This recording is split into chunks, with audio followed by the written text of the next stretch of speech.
time this. So obviously the last nutrition talk that we did involved introducing the nutrition blueprint, right? Yeah. And which is available in the Facebook group. So the nutrition blueprint pretty much has everything you need all the tools you need to achieve your own nutritional meal plan, to achieve all the goals that you want to do, no matter what your health and fitness goals are. Mm-hmm. So it's tailored there to say what your objectives are, what your goals are, what your requirements are, and all sorts of things like that. So if you don't remember where it is, remember just go to the nutrition group. It's always there in the announcement post. Yeah, it's right at the top. So it's all well and now to have all the tools, but it's how you're going to use the tools effectively, right? Consistently. Yeah. So so this is sort of a follow-up to try to implement some of those action plans, if you will, to make sure you get the best out of the program without having to yo-yo and constantly yo-yoing, right? Because we're going to go through those phases, but we want to make sure how we tackle those phases. So really, I was trying to figure out what the best way to deliver this. And then I came across a book written by my colleagues. It's called the 30-30 Blueprint, Body Blueprint. And it's a really nice book to read because it talks a lot, again, reinforces a lot of the things that we talk about. So if you want, I can also send you a link to that book later. Always. Yeah. That'd be great to have a read. But in a sense, what Tim, my colleague, what he mentioned in that book is the 5 pillars of success for body transformations. And what I wanted to talk about is a little bit more in brief on those pillars that he mentions. And through that, we can expand a little bit more on exactly what we need to do moving forward. One of the most important things that we tend to avoid or ignore when it comes to body transformation is the right mindset, right? So where are you mentally and emotionally before you get started, or where are you at the process as well? Mm-hmm. Because it's a lot of the time we just focus on the superficial goals, like I want to lose X amount of weight, or I want to change into this, I want to drop it. Those are just superficial goals, right? So what we want to do is get into the core of things, because that essentially when it comes to, for example, those challenging moments, that's not good enough, right? That's not just good enough. We're just gonna our willpower just dies down. We're just depending on our willpower to overcome those situations. When you're at work and somebody's offering you a cake, there's only so many times you're gonna say no to that. So how do we tackle those situations? So if you can really nail down your mindset, trying to figure out what your why is, essentially. Why are you doing this program? And why is it important for you to go through body transformation? Why is it important for you to take care of your health, for example? Just really going into that core why as much as possible and reinforcing your values, in terms of your health, your fitness, and whatnot. So with that, when you can do that is you can really use that motivation to then set actual substantial goals. So for example, short-term goals, mid-term goals, long-term goals. And then you can start working backwards from that. You can sort of like reverse engineer it rather than saying I want to just lose 5 pounds, for example, but you're actually setting a substantial goal to achieve that. And that's going to make sure you're motivated for one thing. Yeah, and then you can set a good action plan to achieve that goal, right? So say 10 weeks from now, you want to lose 10% body fat, for example. How are you going to get to that? What are you going to set as an action plan? What are your weaknesses? Identify what your weaknesses are, and work finding solutions to those action plans. And most importantly, holding yourself accountable. That's the biggest challenge, right? You're your own biggest weakness, right? Our mind. And that's the most ignored muscle when it comes to any sort of training program. We just forget that we have to train the mind.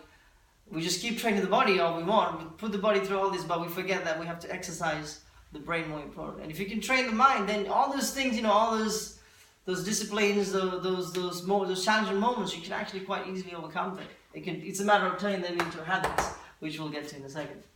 So, essentially, what you want to nail down is finding out what your true values are when it comes to your health and fitness goals, and having the right mindset, the right approach to it. Yeah. Otherwise, you're just going to keep yo-yoing. So, really good exercise to do if you're starting out, or if you've been doing it for a while and you feel like you're falling off the wagon a little bit, you start again. You just take a good old pen and paper and just start writing down. Just have an appointment with yourself and start writing down why is it important for you to do this? Why is it important for you to go through this transformation, to put your body through all this hard work, for example? All that, and then you'll just come into a really good core answer for yourself. I'm sure you already know what it is, but it's good to just sort of go through that process a little bit more and reinforce it. So that's a very good step to take care of. Obviously, the next pillar is nutrition. So with this, we've already covered a lot of things when it comes to nutrition.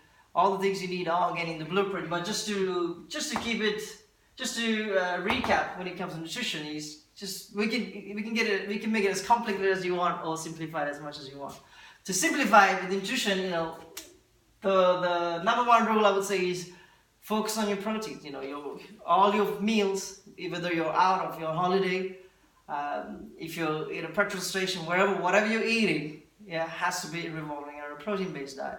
Because as long as your proteins are high, and then you can still work around towards your goals and still maintain a healthy deficit to start with, at least. So what you want to do is make sure your proteins are high at all meals. And then what you want to do, ideally, is, especially if you're starting out, or if you feel like you're falling off the wagon, you start tracking your nutrition. You don't have to track your nutrition every single day of the year. I'm not one to do that, for one thing. There are people who do that. There are people who enjoy doing that, but you don't have to. But especially if you're not sure of where you're at, to take away that guesswork, you can start tracking nutrition at least like 7 days in a row, 2 weeks in a row, until you start to get the hang of, for example, okay, if I eat 2 eggs a day, this is how much protein I'm going to get. If I eat a sandwich, chicken sandwich for lunch, this is how much protein I'm going to get. So it sort of educates you. It's all about knowledge when it comes to nutrition, and knowledge of when you're going into a petrol station, or if you're going to McDonald's, what sort of food is high in protein, what sort of food is high in fats and carbohydrates. And at first, it's a learning process, but after a while, it becomes quite easy. Like whenever I go shopping, I have a good understanding of what food to pick and choose quite easy. I'm not spending time looking at, okay, how much is this? Because I've done that due diligence, I've done that homework, if you will, and it becomes quite easy. After a while, it just becomes second nature. It's turned into a habit. So that's something you want to do, is start tracking your food, and then having a food diary, essentially. So, that step is sort of taken care of. Those two steps are more or less taken care of, right? If you do both of them. Because having a food diary, again, helps you to recap and see where you are at, how things are going. And when things are not going so well, you can sort of get a good understanding of what sort of changes to make. So that's also very important what to do. So, just keep it very simple with that. And then, I'm trying to think what else we can add to nutrition. Keep your proteins high, tracking your food, and then tracking your progress as well, actually. So, because nutrition, for example, what nutrition ratio works for you doesn't mean it's going to work for you. It's different ratios, right? So tracking your progress also allows you to make substantial changes. Tracking your progress. So if you track your progress, for example, by using the different scales that we have every other week, that will give you, for example, how much muscle percentage you have, how much body fat your body is changing, and that gives you a good idea of, for example, okay, this week I've lost weight, but my body fat's gone up, which kind of means you need to sort of increase your protein levels. So so there's the macros within that, So you absolutely, proteins, carbs, and So we can make a small tweak to that, and simply, for example, having an extra egg for the next week, that might do the trick right away, and you'd be surprised that makes all the changes. So tracking your progress and making changes accordingly. For example, I actually think I need to be eating more because I'm slowing down a bit, and I'm quite convinced it's because I need to eat more. Absolutely. So I'm going to try that, but I'll try and make it protein. Because protein fills you up and protein burns your fat, doesn't it? So one of the biggest, one of the biggest challenges a lot of the clients have is under eating, and what that does is, your body goes into starvation mode. It goes into preserving more body fat because it's thinking, or there's not enough energy, I need to preserve even more. So it goes into more preserving even more body fat. So what we need to do, again, this is where the tracking is important, because it allows you, it gives your body just enough of the right amount of food while still creating a healthy deficit. Yeah, because by under eating, a lot of people just avoid eating it. They'll get some results, but just on a short term, and then your body goes back into yo-yoing, and it gets worse with time. So that's where it takes away all that guesswork, the guesswork.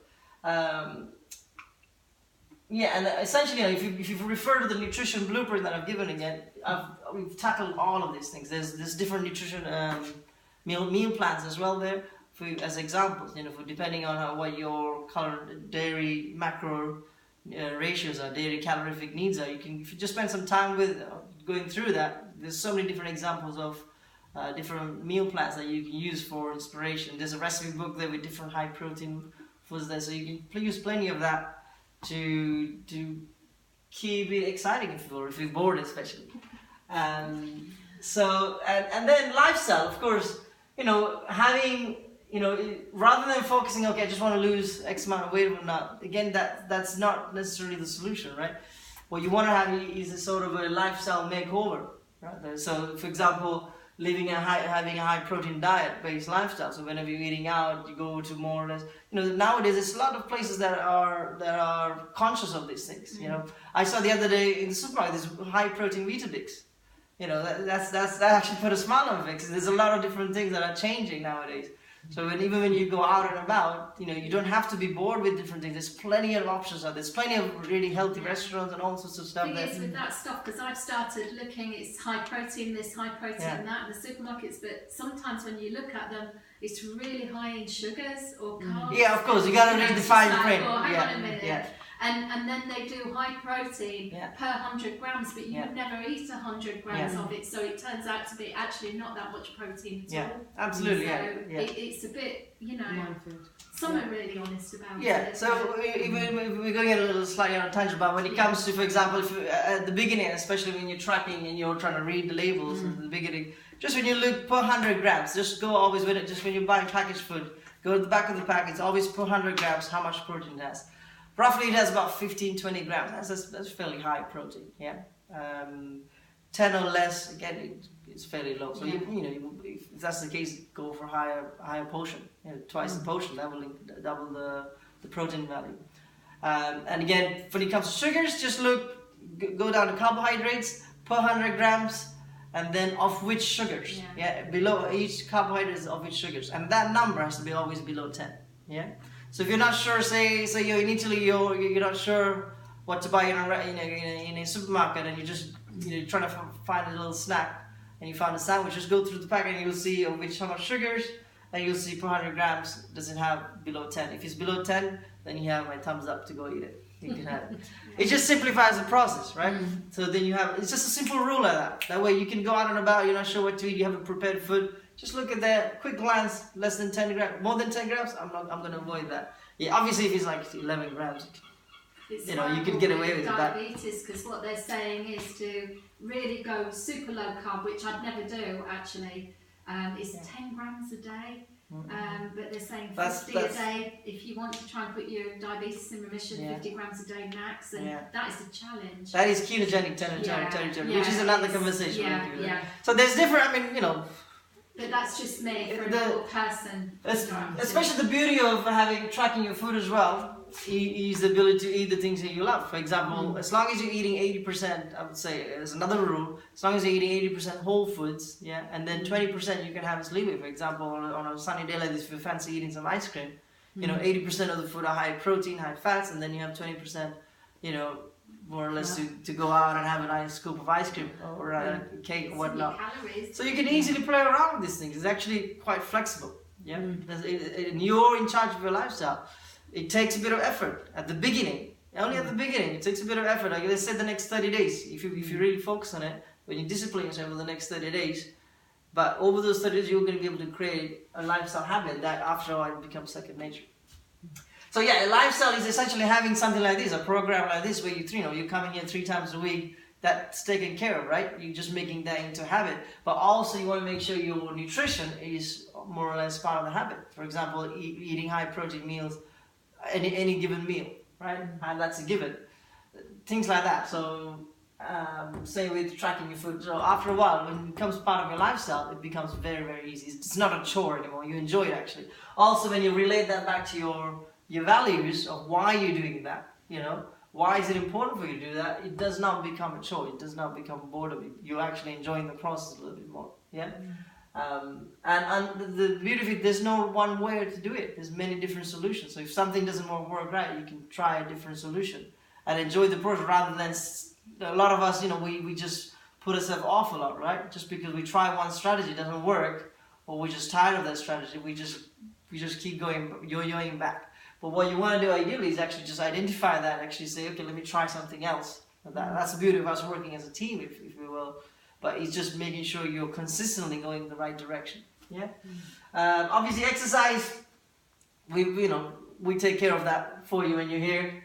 Making sure we're doing short bursts of high intensity interval training. But also, for example, when you're out and about, if you're on holiday, for example, doing short hit interval training. So if you go on the nutrition group, on the announcement post at the very top, there is a workout series. If you click on that, I've given several different quick workout options based on all the exercises that you've already done here. Very simple ones that you can do. Just 10 minutes. All you need is a bit of flow space. You don't even need any weights.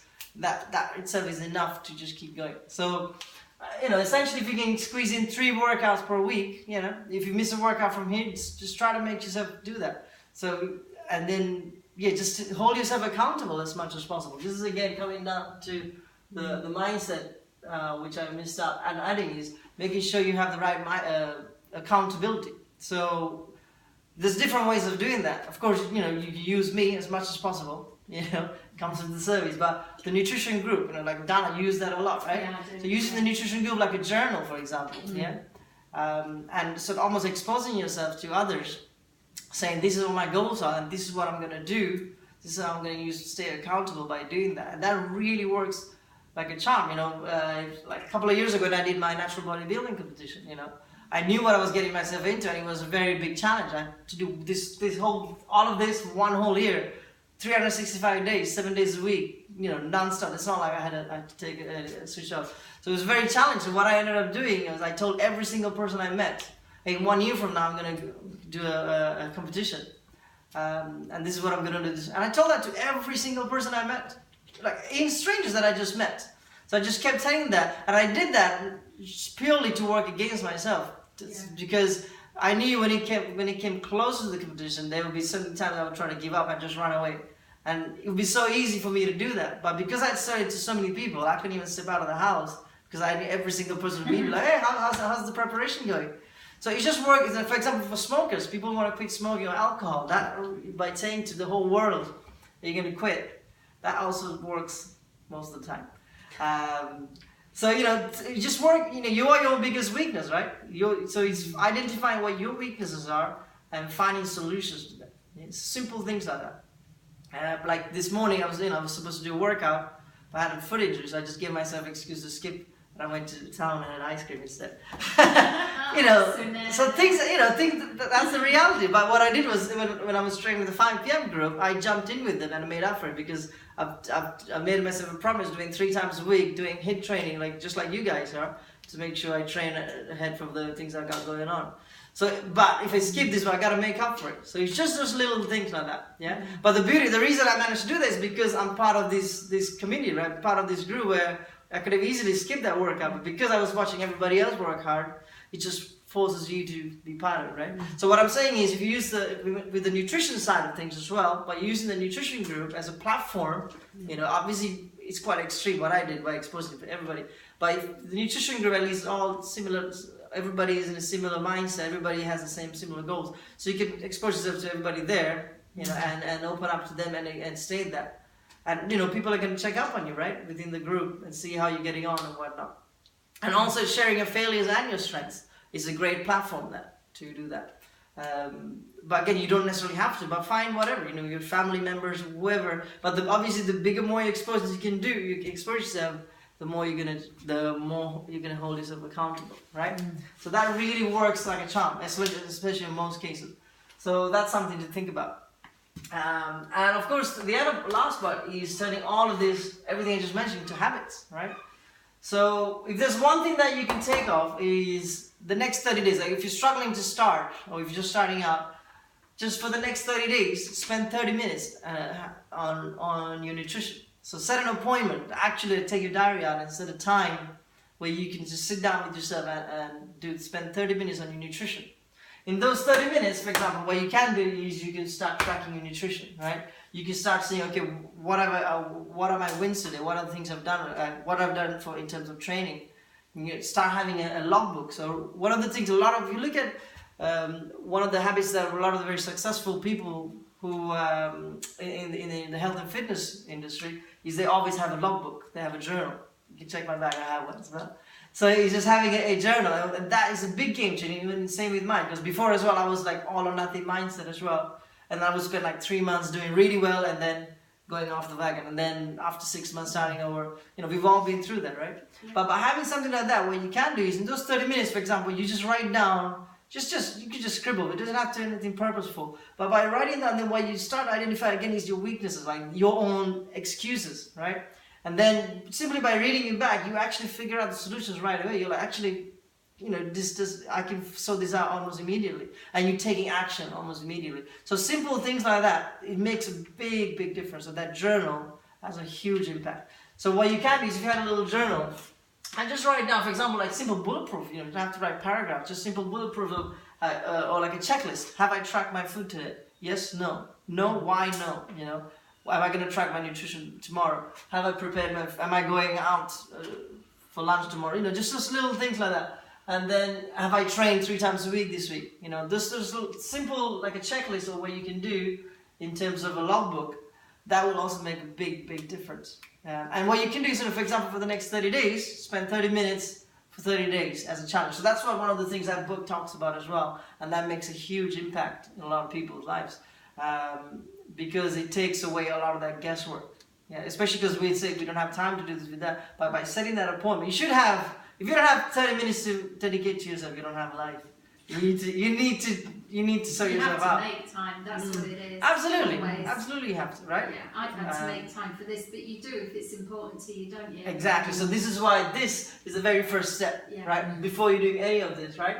This is the very first step, identifying your why, and really finding a strong why, and that will help you to get rid of the excuses like, oh, I don't have time for this, but actually, I should have time for this. Make time for it, right? It doesn't have to be 30 minutes. If you can give yourself 15 minutes, just do it. So something I do is on Sundays, I have an appointment with myself, and on that time, for example, I'll prepare, I'll go through my grocery list, food, like what my week is going to look like, and that's made a big game changer. I just spend 15 minutes with myself. I just go through all these different things. I write down a quick checklist, and that makes sure I'm in check. And it's just do it. I'm not doing it disciplinedly, but that makes a big difference. So I tell you what, it's great as well on our nutrition site. That Shane Nugent runs via Sinet. That bit where he's got the blackboard thing that he's got in his kitchen, and that he's got a meal plan for the whole week. It's fantastic. Absolutely. If you read that to me is super duper close. That absolutely. So again, in the nutrition blueprint, I've included one of those.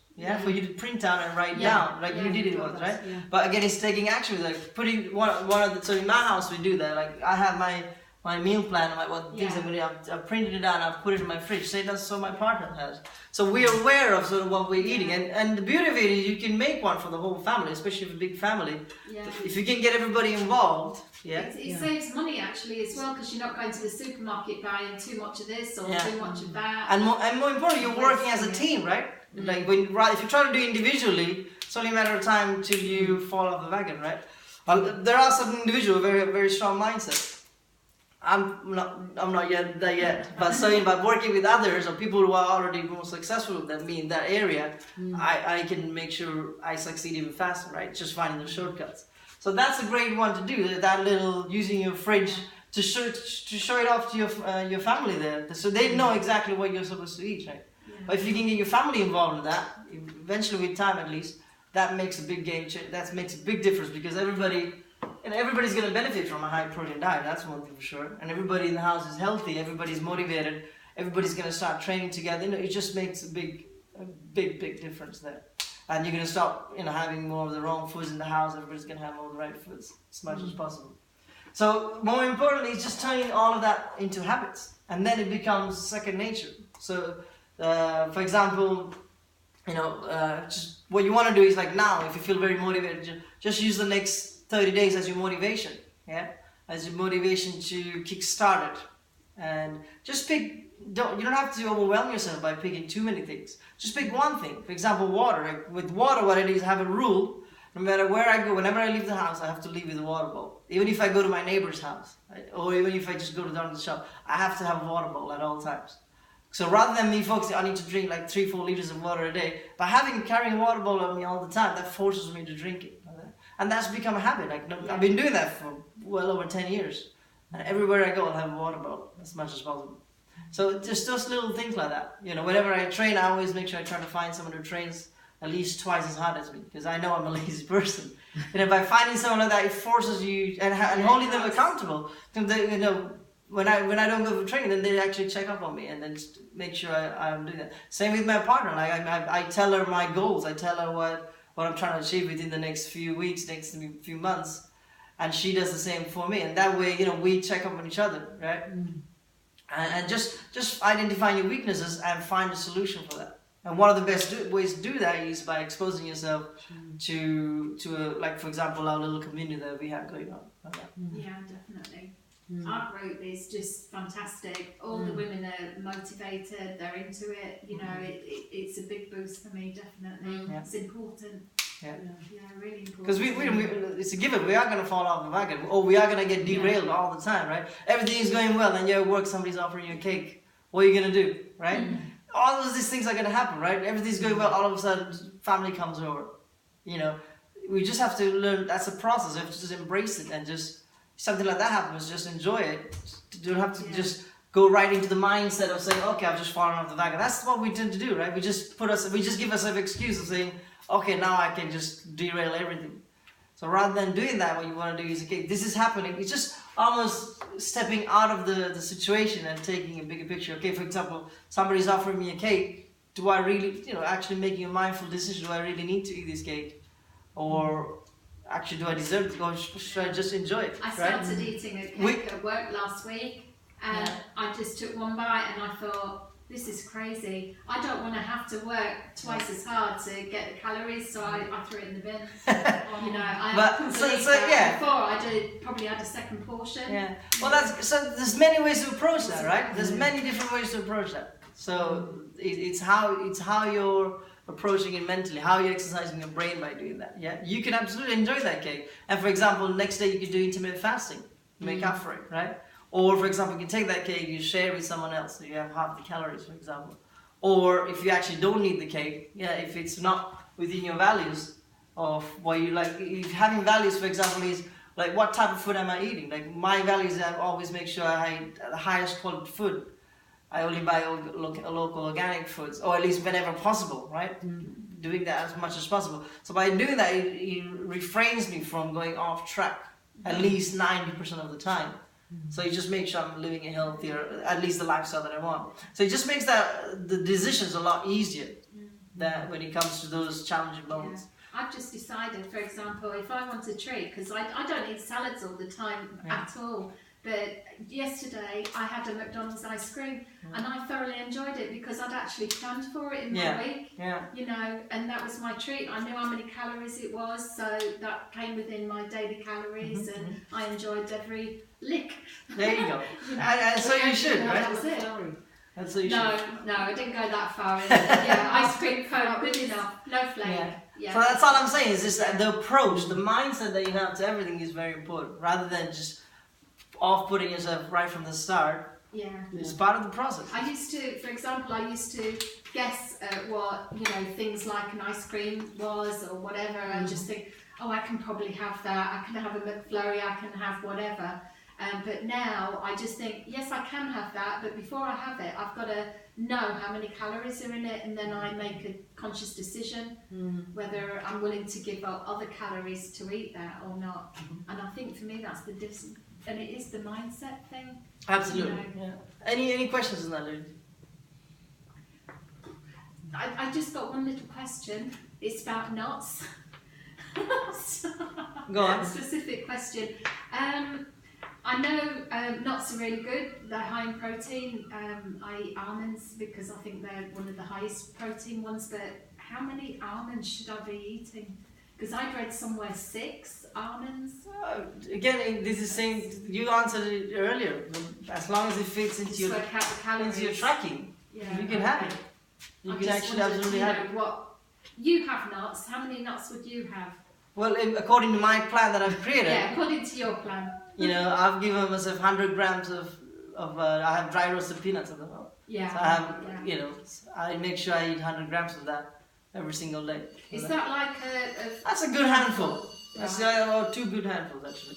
So, you know, just simple plan with that. So I know roughly 2 handfuls is about 100 grams. I don't even have to, you know, again, when it comes to tracking and measuring all this stuff, there's so many solutions to that. So Tupperware is your best friend when it comes to that. I have hundreds of Tupperwares in my house. And I know, for example, if I fill this particular Tupperware, that's about roughly about 100 grams of dry roasted peanuts. I'm not going to spend hours and hours measuring stuff. Obviously at the beginning, like for example, when I did my 30 days of tracking my nutrition, I would have measured it for those 30 days. And then I just made little hacks, life hacks, where, by filling this Tupperware, it's about 100 grams. By filling this cup with this, it's about 100 grams. I've got to go Yes, on that note, actually, we are finished.